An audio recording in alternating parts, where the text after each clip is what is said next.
All right, we'll get started. Well, thank you very much for having me. It's really a pleasure to be here. I don't often get the chance to speak to sort of a broader non-academic audience, so this is kind of a lot of fun for me and a challenge in its own right. So my name is Lyndon Parks. I'm a postdoctoral researcher at the University of Pennsylvania, which is in Philly. And I'm principally a network neuroscientist. And my goal today is to hopefully give you a little bit of an intuition on what that means and what the kind of work that we do as network neuroscientists. I should say that I'm going to approach this talk assuming essentially no base knowledge. So we're going to take a bit of a hopefully low pressure walk through some of the basics and some cool findings that have come out from our field in the last 10 years about the brain, as well as I'll put a bit of a spotlight on some of my own recent work. And then I'll kind of finish up with a bit of broader context about how, data science and analytics and the kind of stuff that we do and that you guys do kind of fit into this role as a network neuroscientist. So I just want to start by saying that the brain is an extraordinarily complex system.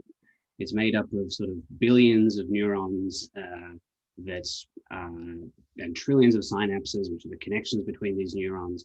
And this kind of rather beautiful image here is not of the human brain, but it's actually just a small section of the hippocampus from the mouse brain under a microscope. And I don't think you needn't really be a biologist to kind of see that even from this tiny slice of mouse brain, which is a much simpler system than us, there is all kinds of incredible complexity going on here. There are different types of neurons organized tightly in sort of different spatial arrangements that all communicate with each other through a series of electrochemical interactions. And so what network neuroscience is a field sort of principally concerned with studying this complexity in multiple species and multiple scales and using kind of multiple ways of imaging the brain. And the kind of main goal of this is to try and understand how ultimately the brain helps us function as humans. So at the top kind of most broad level of this scale, we tend to seek an understanding of how the brain processes information and how it drives behavior in turn. So of course, intuitively, we all understand that, our brain is absorbing all kinds of information from our main senses in terms of touch, sight, smell, and so on and so forth. But the brain is also an effector, right? Its job is to impact change on our environment. So it has to do this incredibly complex job of integrating all of the input that it's getting, processing, computing all of this information, and then try to make some discernible impact on the world, hopefully for our betterment. So the central question for us is how does the brain do this? How does the brain operate in this kind of processing way? Now, addressing this question, or I should say initial attempts to address this question, are far from new. We've been doing this for a very long time. If you've ever taken an undergraduate or even a high school psychology class, you might recognize some of these men on the slide right now. Collectively, these three, Gall at the left, Broca in the middle, and Harlow on the right-hand side, these represent some of the scientists who kind of came up with these are kind of people who had the earliest instantiation of what we now call functional specialization of the brain, which is just this idea that certain discrete regions or chunks of cortex serve specific functions. And so, for example, Franz Joseph Gall here on the left, people might recognize him as the father of phrenology, which is, of course, now something that is largely and completely dismissed as pseudoscience. But he still had a few things right? So even though he had this kind of slightly odd idea that, different lumps and bumps on the cortex could be ascribed to different types of personality traits, whether you were slightly nasty or not, or patient or not. And then he had this equally incorrect assumption that lumps and bumps on the brain translated to lumps and bumps on the skull. And therefore, if I could kind of like feel lumps and bumps on your skull, I could discern something about your personality. Now, of course, we know this is wrong, but as I said, he had a few things right.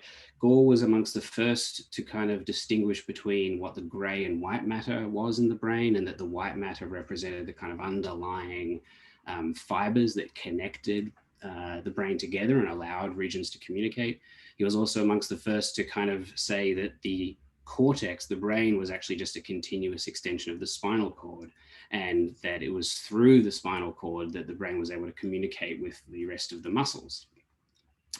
And then, of course, people like Broca and Harlow, probably more famous than those two, are actually those two's patients, which are shown in the top here. So Broca had a famous patient called Tan, who could only ever say one word, that word Tan.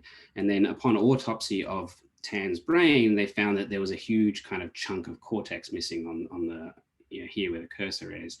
And so Broca kind of said, okay, well, this chunk of cortex is responsible for speech. John Harlow had a famous patient named Phineas Gage, who's pictured here at the top. This man sort of famously had a railway spike, which he's kind of pictured here holding as though it's a trophy. He had a railway spike driven through the front of his head from an accident when he was working on a railway. And that more or less kind of caused massive damage to the frontal lobes in his brain and hugely changed his personality. And so John Harlow said, well, the front section of the brain is responsible for sort of regulating our personality and regulating our emotional drive. So if we fast forward a great deal, our field, neuroscience, was lucky enough to be able to, was gifted with an excellent tool for addressing this question of brain mapping, this functional specialization mapping, which is the magnetic resonance imaging machine, which is shown here on the left. So the MRI is a non-invasive way of kind of reading off all kinds of interesting information about the brain's biology. I'm kind of showing a few examples here on the right, but there are many more. So the T1 scan allows us to understand various properties of brain structure, like the gray matter structure. DTI allows us to read off information about the underlying white matter pathways. And fMRI allows us to sort of get a glimpse at brain activity. Now, the reason I'm contrasting this with the historical perspective is that this gives us a way of understanding brain function in vivo. It allows us to look inside people's heads while they're awake, they're well, they're healthy, they're cognizant, they can engage in tasks. And I'd also like to note here that there are lots of ways to measure the brain, and there are also lots of other things you can get from the MRI apart from these three. MRI is just the modality that I use the most, and so I'm kind of focusing on it here. So this is on the here now is on the left, sorry, is just one example of a map that we can derive by using these MRI readouts in combination with various computational techniques in order to kind of find the boundaries that separate different sections of cortex with a view to finding regions that have functional specialization like we did back in the 1800s.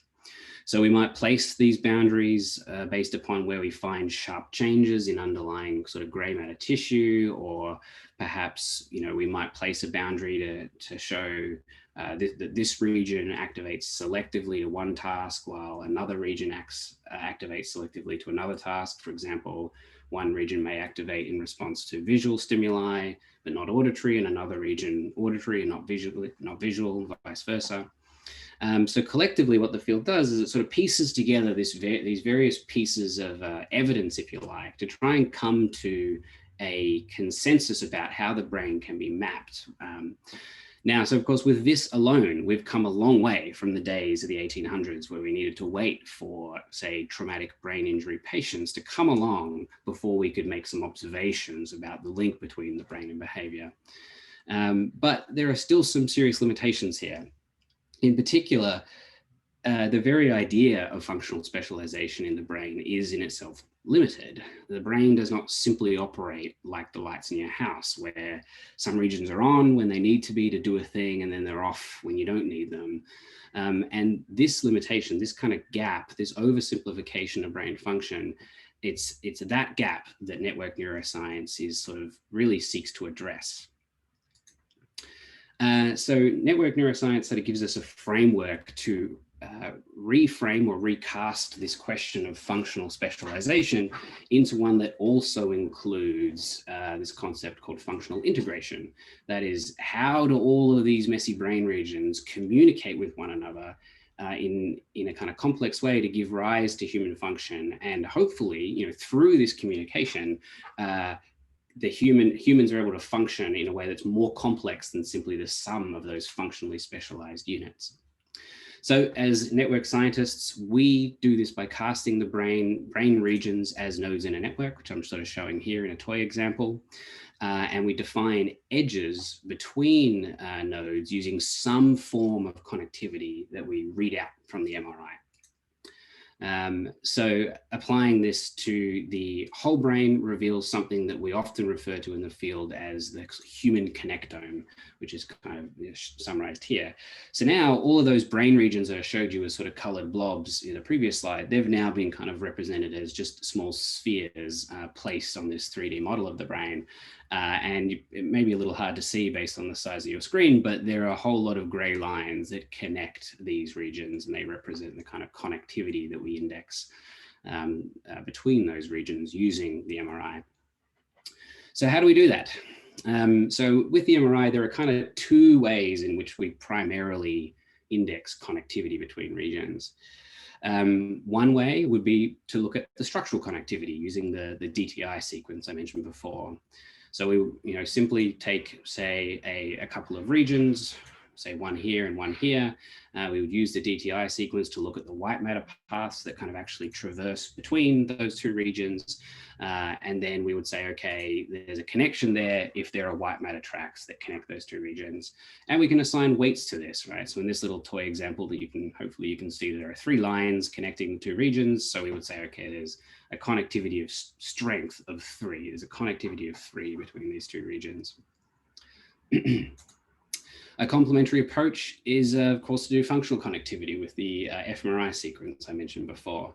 So here, instead of modeling the kind of physical connections between regions, we estimate brain activity at separate regions using the fMRI sequence. And then we assume that these two, so sorry, this little fluctuation is meant, these little lines are meant to represent brain activity. We assume that these two regions communicate with one another if their activity is synchronous, right? So if their fluctuations over time correlate. There's an important distinction here to keep in mind. Functional connectivity is, of course, affected by structural connectivity and to a certain extent vice versa, but they are not equivalent. So there is substantial overlap, but you can have regions that have synchronous synchronous activity in the absence of a physical connection, or at least in the absence of one we can model. And similarly, you can have two regions that are connected physically, but can have asynchronous activity. But, right, so here a connection is just a correlation between time series. In either case, we basically use either these pieces of information, so either sort of fluctuations in time series or connections between physical tracks. We use this information to assign weights to those edges in our network that I mentioned before. And then we just store those weights as basically a colored adjacency matrix I'm showing here, where every cell represents kind of how strong or how weak the connections are between regions. We populate that out for every subject, and we're left with what we call an adjacency matrix, which we use for computational analysis further on. Now we can do this at multiple resolutions, where resolution just refers to the number of regions in our brain map that we've generated.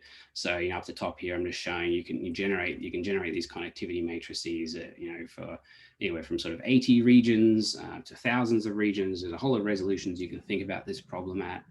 And then, of course, we can generate these kind of connectivity matrices for different subjects. We can do them in healthy people, maybe a patient group we might be interested in. And in particular, my work focuses on psychiatry. So I do a lot of work studying the differences between healthy people and connectivity in those who might have a psychiatric condition.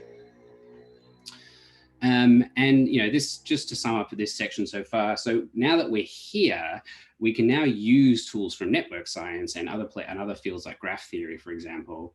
And they provide a really rich set of statistical tools, computational algorithms, and theories that are developed in math, physics, engineering, and computer science that allow us to kind of like dig into this information and try to understand what interesting signals are present and how the brain is organized.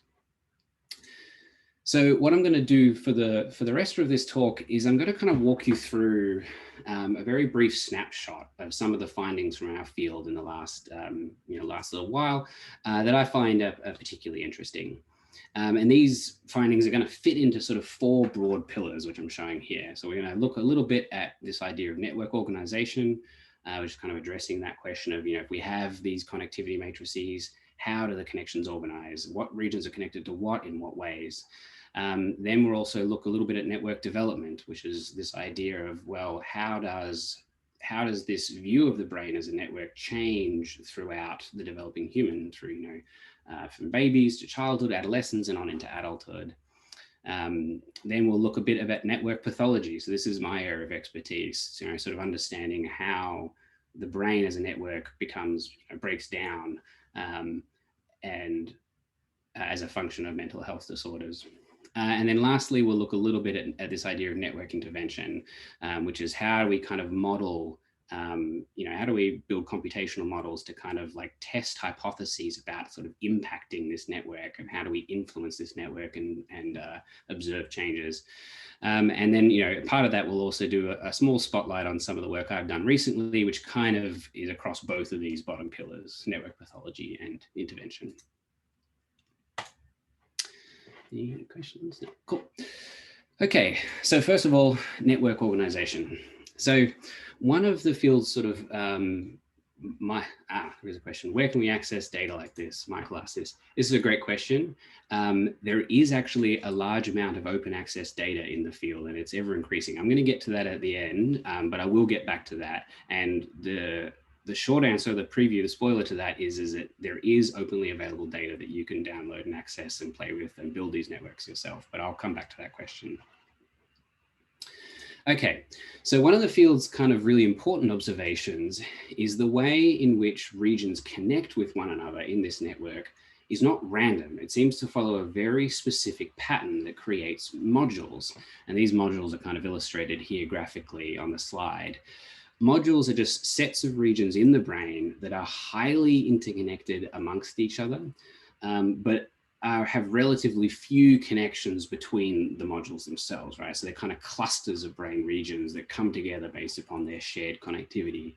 So, if you think back to this, what I talked about earlier about the idea of functional specialization, this is kind of like just a layer on top of that, right? Where we're going, well, we have at the bottom layer, we have some functional specialization in the subunits, which are the regions, and then some groups of regions kind of come together based on shared connectivity profile. And the idea is that then maybe they use the functional specialization within each of those models to engage in sort of higher order functions, if you like.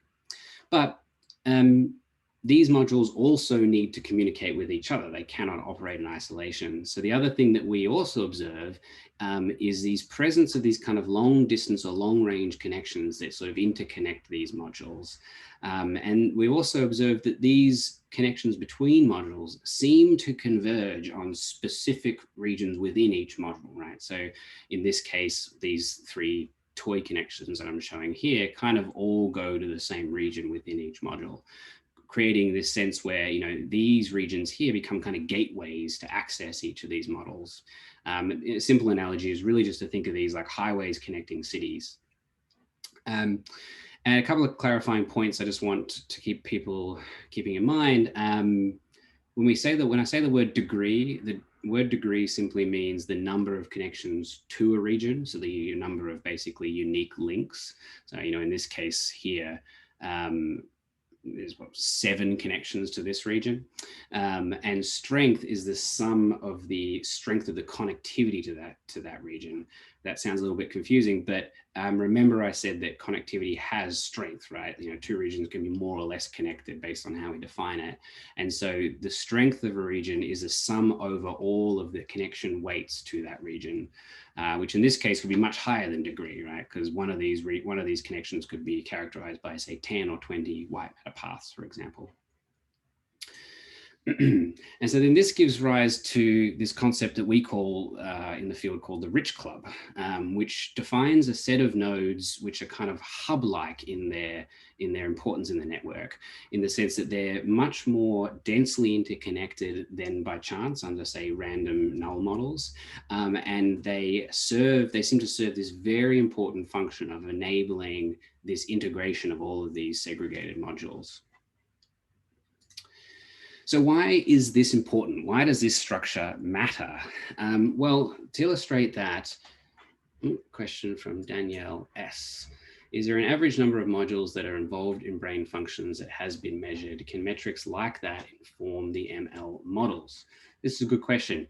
Yes, so this in itself is like the actual modular structure of the brain is something that is still actively being researched. So a lot of research kind of will take an approach of just averaging over a bunch of subjects and then trying to create a modular structure that represents the average of those subjects. But when we sort of peek under the hood, we find that people's individual module structure is highly variable. So there's not really one modular structure that fits everyone. And there is a lot of active work sort of in the intersection of network neuroscience and kind of machine learning prediction, trying to figure out what features maximize those predictive models. And I'm not aware off the top of my head whether or not sort of optimal module structure has been tested. It becomes difficult to integrate because once you've got modules, then you end up with a very different set of features for every brain. And so you have to sort of think about a way of solving that problem of getting comparable features across people. But I'll see if I can find some literature on using modular structure, but off the top of my head, I'm not sure. So as I was saying, so why does this happen? Well, I'm just going to think about this toy example here. On the left here, we're showing a network, just an example network. This needn't be the brain, where every node is kind of connected to, its nearest neighbor, and maybe the next neighbor across. But each node is not really connected to nodes that are far away from it, right? And so, if I'm here and I need to send a signal up to here, I have to hop all the way along here before I can get information across the network, because there's no kind of connections that allow me to make that jump efficiently. I have to traverse lots of other nodes before I get there. On the other side, this network here with the blue nodes is fully connected, meaning every region is connected to every other region. And this means that communication is super efficient, right? We can just hop from any node to any other node in a single connection. And what we find is that the brain occupies a sort of middle ground between these two extremes. And the reason it does this is you might think, well, why wouldn't the brain just be like this if this is super efficient? The problem with this is that it might be super efficient, but it's also super expensive. Metabolically, it's hard for the brain to develop, to enable and support every possible connection. That's just would cost too much metabolically, not only to grow, but also to maintain. And so what we think is that this kind of modular structure and this kind of hub rich club structure is a nice balance between these two extremes, where efficiency is still pretty good. And indeed, it's kind of it's high relative to the low cost of maintaining the network. And, there's been a fair bit of work supporting the sort of genetic signature of this organization. I'll be a bit briefer here, but on the left, this is from some work done by a colleague of mine that basically shows how similar the gene expression is between a pair of regions, determines with some likelihood the odds that they'll belong to the same community. And what he finds is that regions with similar gene profiles are more likely to belong in the same module. And this figure on the right is showing again that this is disproportionately driven by these rich club nodes. So these rich club nodes have much higher sort of gene correlations between them than the other nodes in the network, much higher than chance. So this kind of gives us some evidence that this modular structure, this hub structure, has a strong genetic correlate. Another core pillar of the field, as I mentioned, is network development. Here, the field focuses on understanding how the brain's connectivity and architecture changes throughout the lifespan.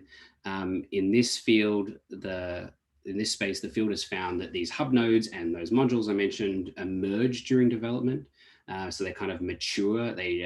When kids are younger, the architecture of the brain is such that the modules are less kind of clearly separate, less clearly defined. There is less obvious hubness to some of the nodes. And as kids get older and we get into becoming adults, that modular structure emerges and those hubs kind of refine and become stronger. At a level of network pathology,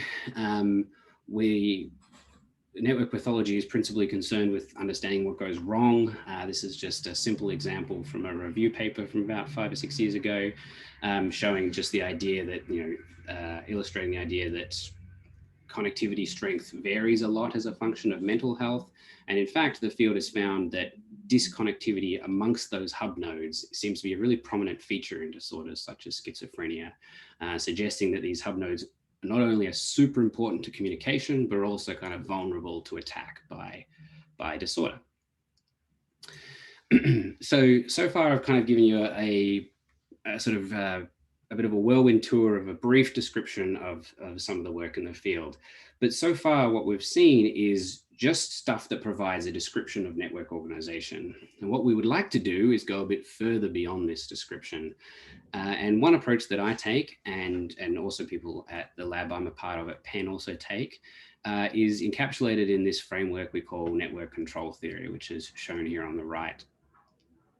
Now, network control theory allows us to model the extent to which different brain regions can control the activity and the dynamics of the whole brain.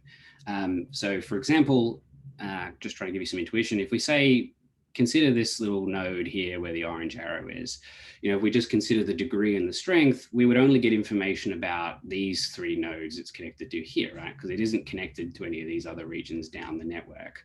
But what network control theory allows us to do is it allows us to probe questions about how that region can use the underlying structural connectivity to actually drive changes in the whole network's activity, in the whole network's kind of state, the brain state, if you like. So you don't need to understand the math behind this. If there are any people in the audience familiar with linear dynamical systems, that's great, but really that's not needed for the purpose of this talk. What I really need you to understand is we take a structural connectivity matrix shown in green, and that at every region we place a quite simple model of linear dynamics, of neuronal dynamics. So every region has a model of dynamics and they're running at the same time.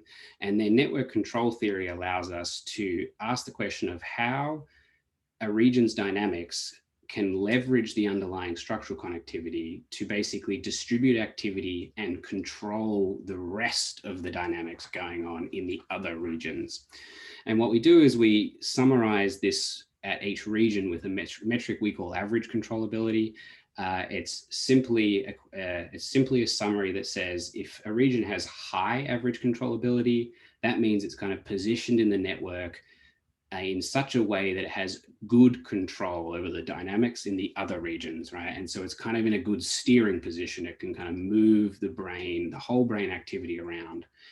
Conversely, a region with low average controllability isn't positioned to do that. It's situated somewhere in the network. It has a certain profile of connectivity where it is unable to engage in that kind of steering role. Danielle S., what's the average controllability of amygdala and hippocampus? This is a good question. It will depend, that will depend entirely on lots of things, on different people. Do you mean generally? Generally, the subcortex is a big driver of control. The subcortex is involved in a series of what we call cortico-subcortico loops. So it sort of sits at the base of the cortex, and it does have a massive control role from there. So generally, the answer to this question is that controllability is high, but there's also high controllability in lots of other cortical regions as well. But that degree of controllability will vary a great deal across people, and it will also vary a great deal depending on how you process the data, which I'll come back to in a second.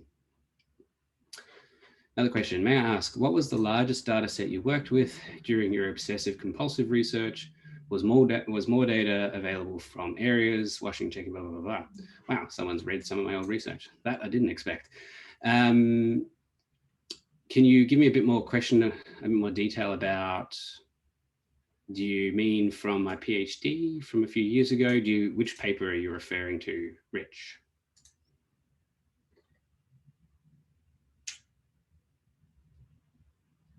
Was more data available from some areas, washing, checking, neutralizing? In general, if at the time, whatever data I published on, I I had just in general. So that work was done on a relatively small data set, and OCD is a hugely heterogeneous population group, which is why in that work I didn't do any sort of out of sample prediction. We were just sort of interested in simple lower order, sort of within sample bivariate associations. We do have, there is a lot of work in that space showing that the biological phenotypes, the sort of biomarkers associated with washing, checking, neutralizing, etc., are all quite different from each other. There's commonality, but there's also some distinction.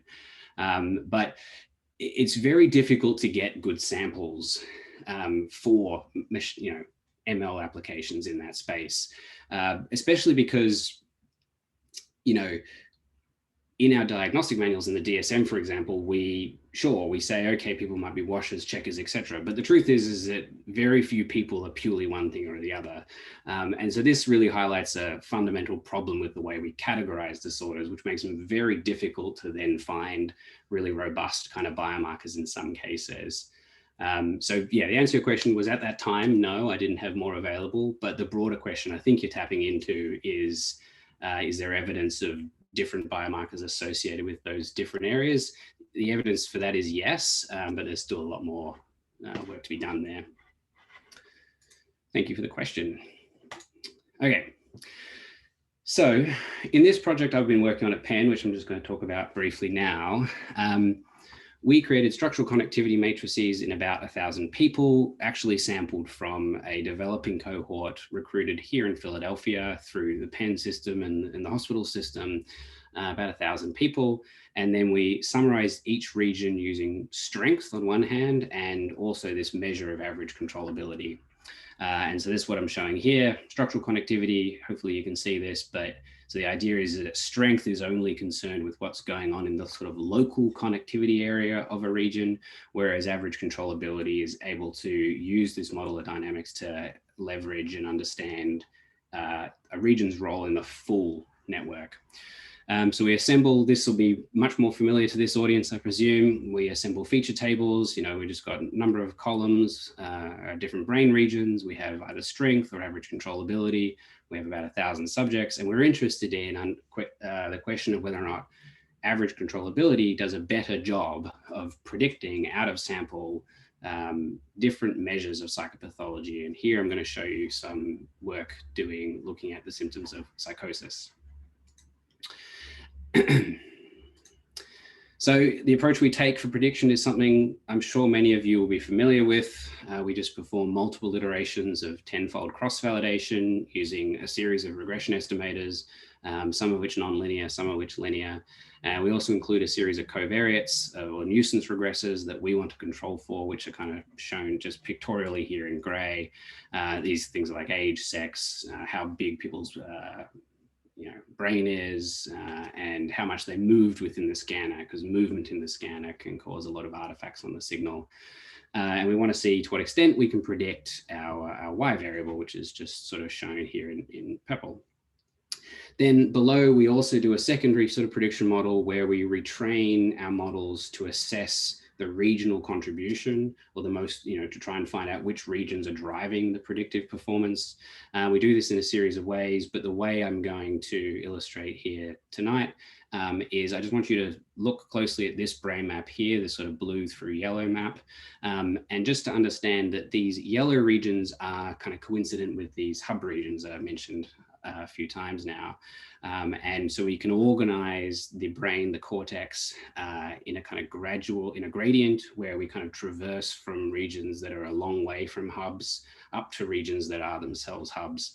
And so we can kind of move through this gradient and retrain our model on sort of sections of subsections of that gradient to test the hypothesis of how different, hubs versus non-hubs impact this prediction.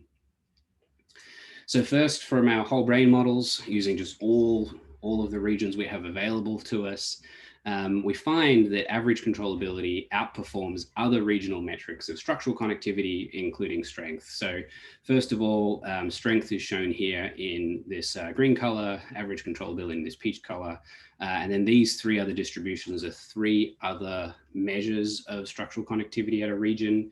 I didn't go over them just for the sake of time, but just know that there are, again, lots of ways to summarize this information, and we just have a few competing ones out here as well. The y-axis is out of sample root mean squared error, so lower is better. And here we're predicting some psychosis symptoms. And what we find is that average controllability is the best performer of all of these metrics under several, about hundreds of repeats of cross-validation. On top of that, this little black dot here represents the point estimate of performance obtained from just a single stratified cross-validation split. And what we do is we took that estimate of error and subjected that to a permutation test of about 100,000 permutations to generate an empirical null and test to what extent our predictions were greater than chance. And we find that the only average controllability achieves that, it is able to exceed chance levels, which is why its point estimate is shown, and none of the others show it. So the two take homes here are quite simple. Average controllability does better than the others, quite a lot better than strength relative to other metrics. And it's the only one to predict beyond chance levels. So then the second thing we test is we want to know, well, what regions are kind of driving this improved performance? And so as I mentioned, we test that in a couple of ways. First, this is just a simple analysis, hopefully to give you some intuition of the sort of unique variance that's present in these measures. What we do here on the left is on the y-axis, we calculate the cross-subject correlation, just simple bivariate correlation between strength and average controllability at a given region across the 1,000 subjects we have, and that's the y-axis. So this is sort of cross-subject coupling between our two metrics. And then we examine how those correlation coefficients at every brain region change as a function of that cortical gradient, which we show on the left axis and again up here at the top. And what we find is that on the left side of the axis, which are regions that are the furthest away from the hubs, they're the least hub-like, if you like, they have the highest positive correlation, suggesting that at these regions that are not very hub-like have the variance across subjects is increasingly redundant. They kind of index similar things about our subjects. But as we move progressively rightward towards the more hub-like structures, the correlation drops. And so we start to see that even though they're still positively correlated, there is increasing amounts of unique variance that separates these two features. But more importantly, that unique variance seems to derive selective improvements in prediction for average controllability. So here, this is now retraining our model as we sample regions up this gradient. And what we find is that prediction gets better for the hub-like regions for average controllability only, and it remains sort of homogeneous across space for strength. Again, speaking to this idea that it's these hub nodes play a really important role in the network, and they drive this improved average prediction using average controllability. And we think this is really cool because we don't see this for strength, right? So we can still find hubs using strength, but it's only when we index these hubs with the right measures of connectivity can we do this job of predicting stuff out of sample in the context of psychiatry. All right, how are we going for time? I'm going to start wrapping up now.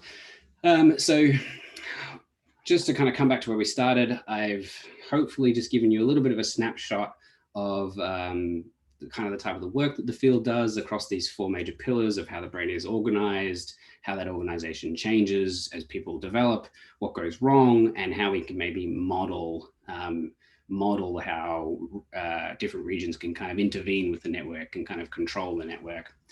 But I really want to stress as I finish up that this is a very small slice of a subfield, network neuroscience, which in itself is also, a small intersection of broader fields, right? So network neuroscience kind of occupies a space at the intersection of neuroscience more broadly, but also neuroimaging in this context, and network science itself is a general field. So really, I've shown you a very small slice of a field that relies on much bigger fields than itself. And, just to give you a bit of a taste of that, everything we've talked about today is at this kind of regional network level, right? But we can also move down scale, right? We can go from big chunks of cortex, big regions, and connectivity between big regions in the brain.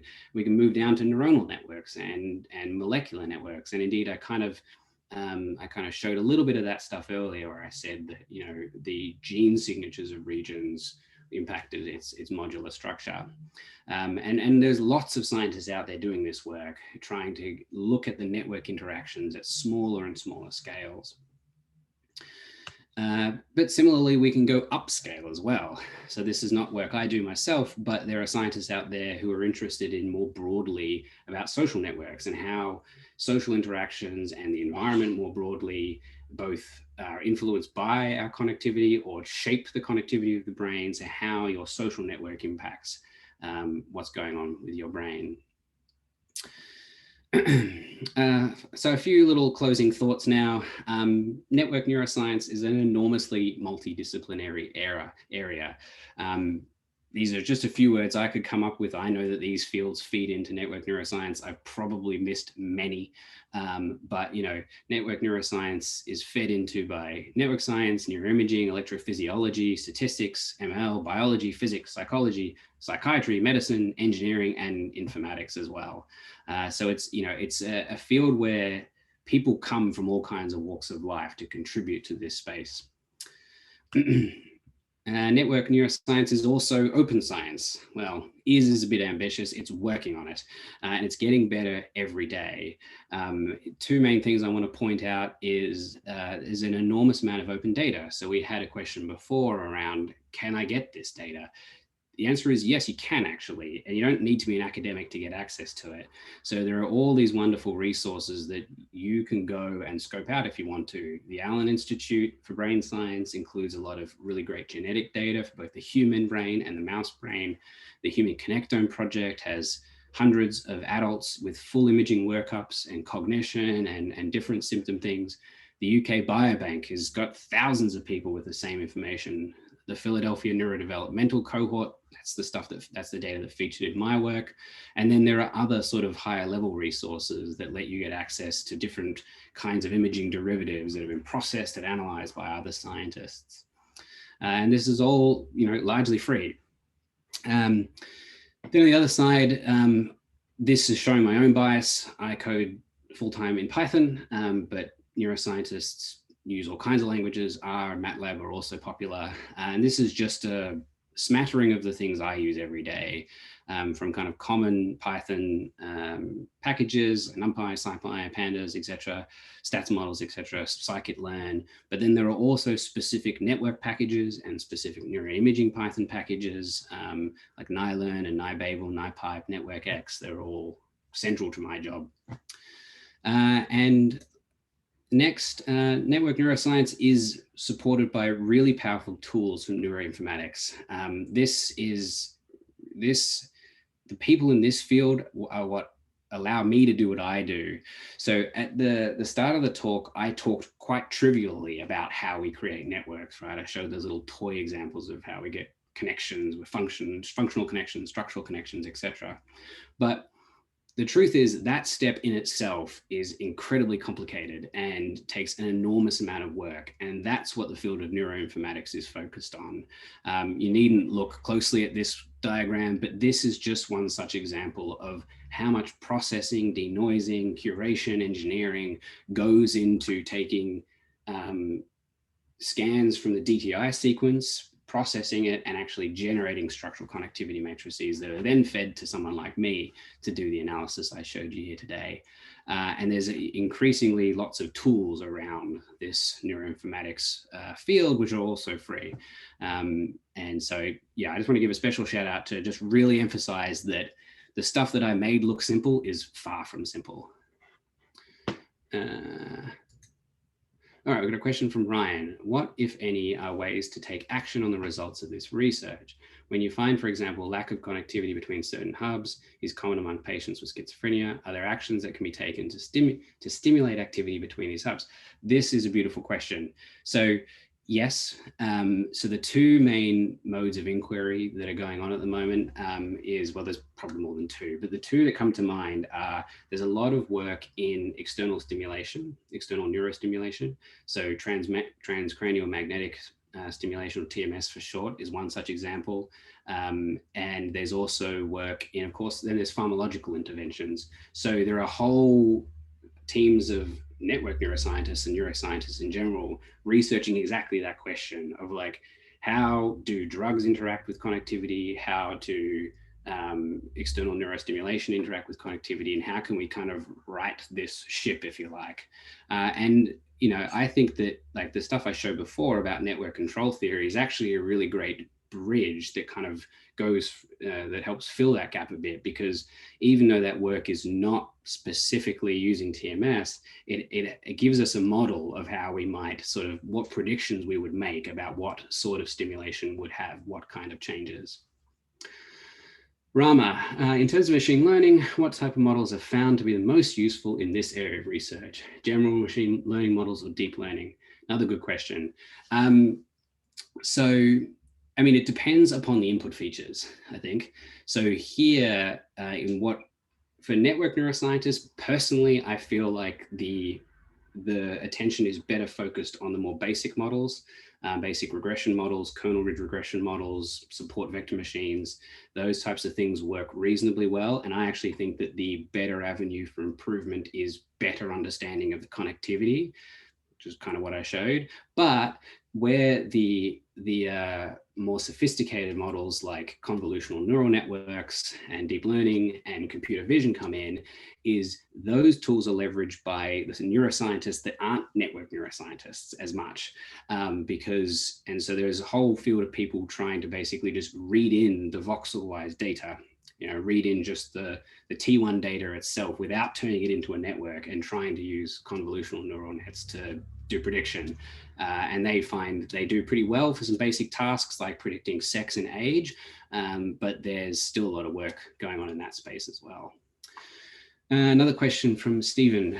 Jumping off of Ryan's question, has any work been done in this space with optogenetics? That's a good question I don't know the answer to. I know the answer to that question is yes, but I don't have any confidence speaking to it because it's not my space. But yes, but unfortunately, I can't elaborate on that. Danielle, for brain regions that are most often involved in cognition, do you suppress certain hubs / modules features to check for overfitting? This is a good question. You might have to clarify what you mean by suppress. Do you mean suppress it as like at the model level, like dial down the coefficients down to 0 and bring them out of the model? Do you mean just removing them from the model? Do you mean suppressing them through stimulation? I'm not quite sure what you mean by suppress. Any of those. Yeah, I'm just curious to see if you're to check for overfitting, how you go about that. Yeah, sure. Yeah, so I mean, for the most part, I mean, in that work I showed not so much. I didn't knock out any specific features, I don't think. Mostly I found that, I mean, in the broader literature, mostly we've found that like non-sparse models kind of do pretty well, and that sparsifying the regression coefficients doesn't really change things all that much. The reason, and probably the reason that happens, is to do with a lot of multicollinearity. You know, we kind of think, you know, we like to think that we have independent measures, but the truth is you know, we don't at all, which is why we need really regularized models to do much of anything. You know, so like I might argue that, you know, if I break the brain down into 400 regions, each of those 400 regions are independent. but that's just never going to be true. And even if it was true of the brain, it probably would never be true of the imaging data we get. So the imaging data we get has massive amounts of kind of like spatial autocorrelations and all kinds of other stuff, which basically means that if you know something about one region, you know an awful lot about its neighboring region. And that's, you know, somewhat an artifact or somewhat a feature of the imaging data. And so as a result of that, knocking out specific features doesn't tend to change a lot for us, but certainly regularizing the whole model in a kind of non-sparse way is very important. Like kind of, you know, ridge regression style regularization is very important. Okay, last couple of slides. Just for those interested, we have dedicated textbooks, journals. You can check out Network Neuroscience is a journal published by MIT Press.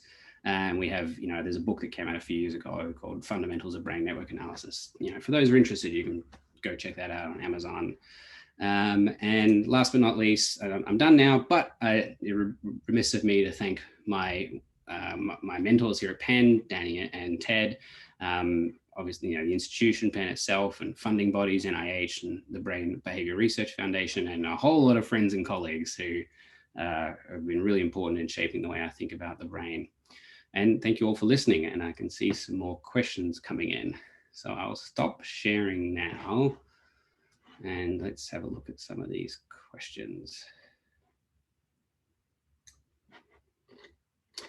Where do we get to? Danielle, Rama again. Okay, have you used machine learning models within graph data science? If so, have you found it more useful than basic machine learning models? I personally haven't. Can you clarify what you mean by graph data science? I'm going to assume I haven't if I don't understand the question, but perhaps you can clarify for me. You know, like we have like Neo4j and all that, which are graph databases, and they support a lot of the graph data science and have machine learning models.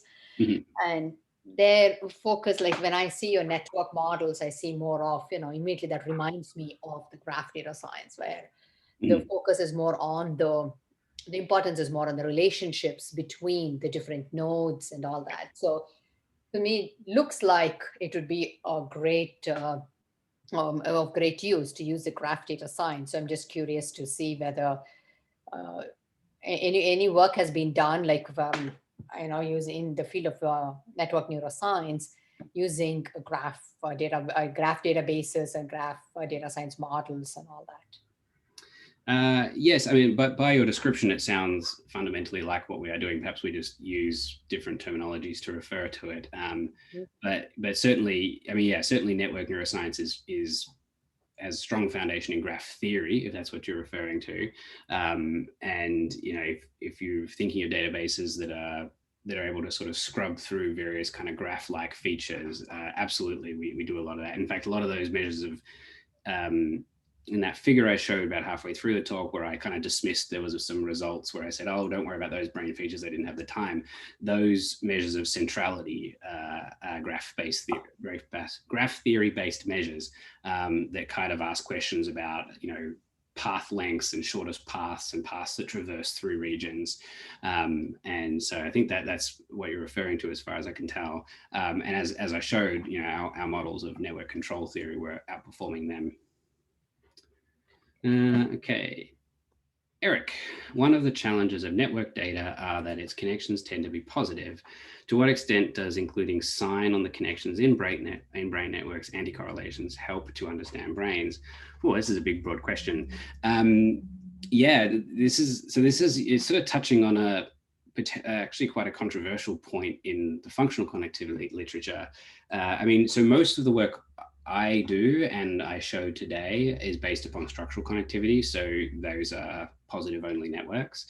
But in functional connectivity, yes, we get anti-correlated regions. And so the question is, well, what's the difference between a correlated region, regions with zero correlation, and regions with negative correlations?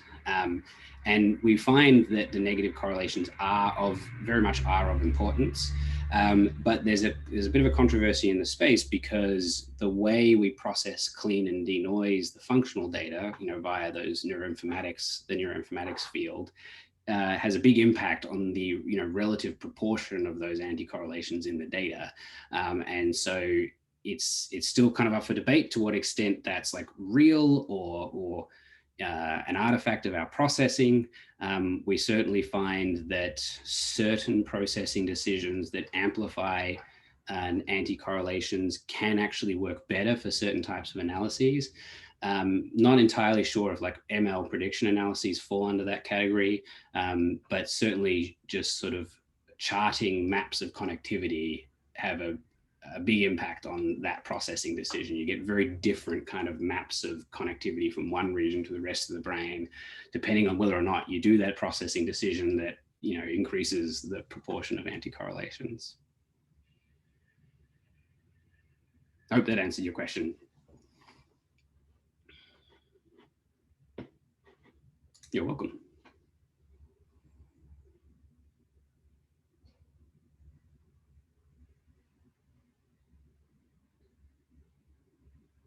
You're welcome, Rich. Thank you for asking about my OCD work. I was sort of taken aback, but flattered that you knew of it.